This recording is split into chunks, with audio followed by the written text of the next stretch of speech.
is trans. I'm not trans, but let's go ahead and transform your portfolio instead. So in today's video, I'm going to go ahead and try to explain what the next steps are for the market, why I am leaning a bit bullish on the market, regardless of how bad Google's earnings just did. We're going to go a bit more in detail about all of these different things. We're going to talk about the SP500, the NASDAQ, the Russell 2000, the VIX, why the VIX is falling, how that affects the entire market, and all that good stuff. So without further ado, let's get started with the video. All right, so today, this is my Discord server, essentially, right? So this morning, we entered into a bunch of swing trades. We took some profits on these swing trades as well. These are relatively safer. Essentially, what I do is I share swing trades as well as day trades. So all four of these trades ended up working very, very well.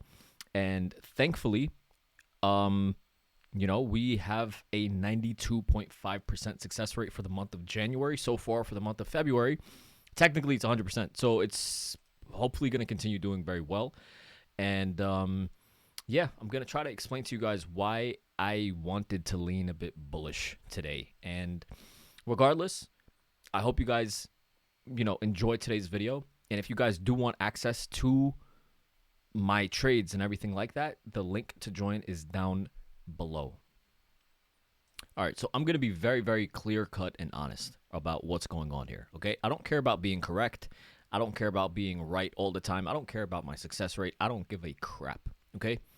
What I care most about is being on the right side of the market in the best possible situation, and above all, making money, okay? So regardless, right? So at the moment, we took a lot of profit. I tried to tell people, if you have smaller portfolios, take profit on your calls. But there's a reason why I am leaning a bit bullish. And what I'm saying, right, especially when the market begins to become choppy, is that one day you could be bullish, the next day you could be bearish. And that's how quick the market ends up changing sometimes in terms of sentiment. And then sometimes, it chops around, and you just get fatigued, right? I'm sure you guys have watched the market sometimes. I'm sure you guys have looked at, for example, day trading, right?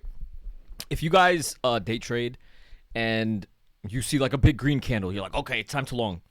And then as soon as you go long, it drops below support. And you're like, damn, okay, it's time to go short. And then as soon as you go short, it bounces up. This sometimes happens 3, 4, 5, 6 times, right? And then by the time, after 6, 7 times, you become tired. You're like, I don't even want to do this anymore. What's the point of even trading anymore? It's just not my day. By the time you get fatigued, the market ends up giving a really good signal that you would have normally went long or short, and then it just skyrockets and it does fantastic. So with swing trading, the same thing can apply. Does that make sense? So that's why regardless, right, when I'm not too sure about the swing trading direction, I go further dated calls. So the losses are not going to be that heavy, and it's more safer. Does that make sense? So it's always better to protect your capital instead of aiming for home runs, instead of getting like overnight contracts like, oh no, I think it's going to bounce tomorrow. Why do that to yourself? Because you're not infallible. You're not perfect at trading. You don't have like a perfect understanding of where the market's going to go, because we just don't right now. A lot of the market right now is news driven. So you have to realize like this is a time in the market where you have to be willing to take the loss quick, and you have to be able to pivot. Okay? And that's truly, I think, the type of market we're about to enter. I don't know if the market's going to be as fluid. I would like it to be.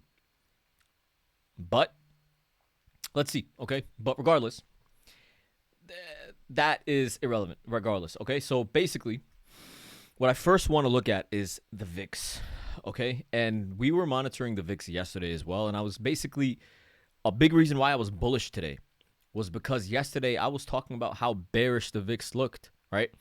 And very simply, we look at the VIX because it has an inverse relationship to the market. If the VIX, so we were looking at the VIX yesterday. I was saying the VIX looks very bearish, right? So if the VIX falls, which I thought the VIX was going to do, so this was the candle that we saw yesterday. I said, look, this is a bearish candle. It looks like the VIX can fall, and it looks like it has support around 1650. I was thinking the VIX would fall, right? What ended up happening today? The VIX did fall. What happens when the VIX falls? The market bounces. That's exactly what ended up happening. So we made money on the SPY, the QQQ, NVIDIA, and Tesla.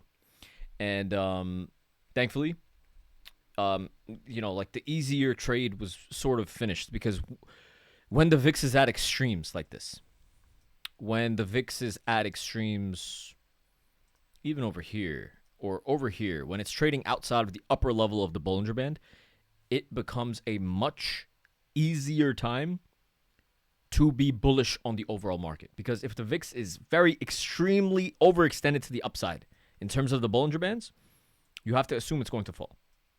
And if the VIX is going to fall, you have to assume the market is going to bounce.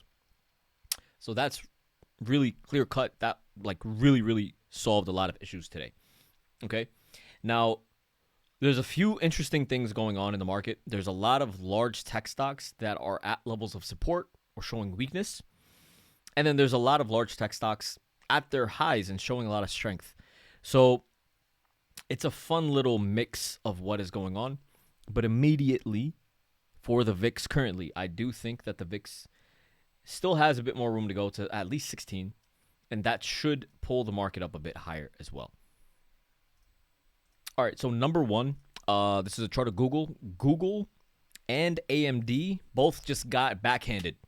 They just got backhanded on earnings. AMD is falling even lower. AMD is down 10% in the after hours, and Google is down 8% in the after hours. So both of these stocks are pulling the market down currently. In the after hours, it's pulling the SPY and the NASDAQ down, obviously, okay?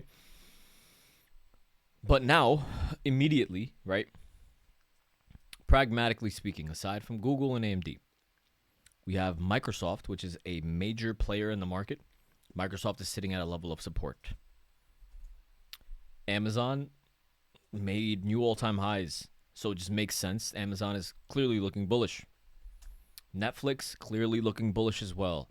Meta is obviously also looking very, very bullish. Apple, big bounce, right? Apple was at a level of support. It came back down to a major support yesterday. Got a big bounce. This is not bearish for the market, in my opinion. And NVIDIA also did pretty well. It's bouncing out of oversold condition. Makes sense. It makes sense that NVIDIA was also bullish. That's another reason why we leaned bullish on NVIDIA this morning, and we made money on it. So it's good. And last but not least, Tesla. Tesla also oversold a bit outside of the lower level of the Bollinger Band on a daily, and we got a bit of a bounce. So Tesla also looks pretty decent, and we are seeing some love, and it does look like it has more room to go. But all in all, right, regardless of what's going on with these tech stocks, there's tech stocks that are at highs, there's tech stocks at lows. Generally, you want to be bullish, right? Unless things are extremely, extremely bad, you want to be bullish. You want to be buying dips, in my opinion, for now, right? And the main level on the SPY for a very long time has been 603 on the SPY. 603 is a major pivot point. If we get above 603, then we can really ramp up.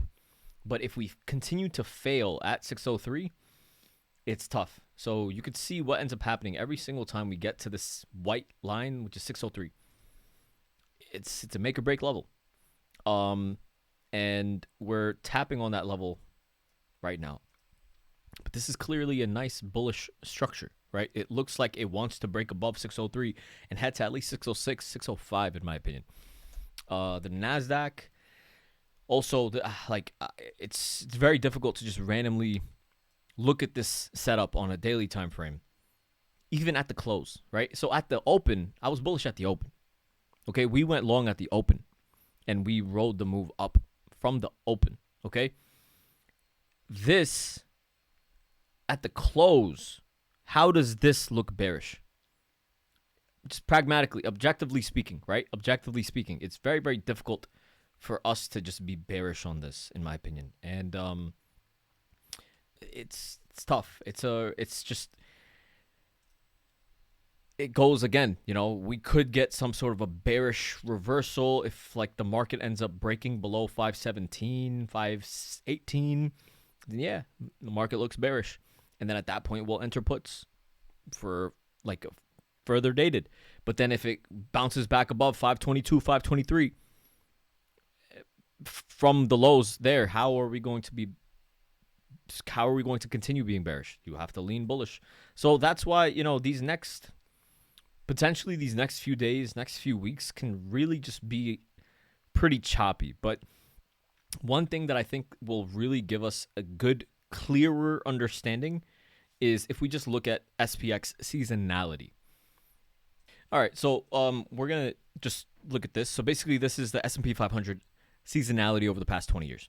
And what you can see here is during the end of January, we got a little dip, great, but into the beginning of February, and then the beginning part of February, the market starts to chop around, as you can see. But then heading into the third week, into the end of February, we get a big rally. So that's another reason why it's just difficult to really aggressively be short, because February tends to be like, this point in February tends to be a pretty decently bullish time, in my opinion. Not even my opinion, according to seasonality. So,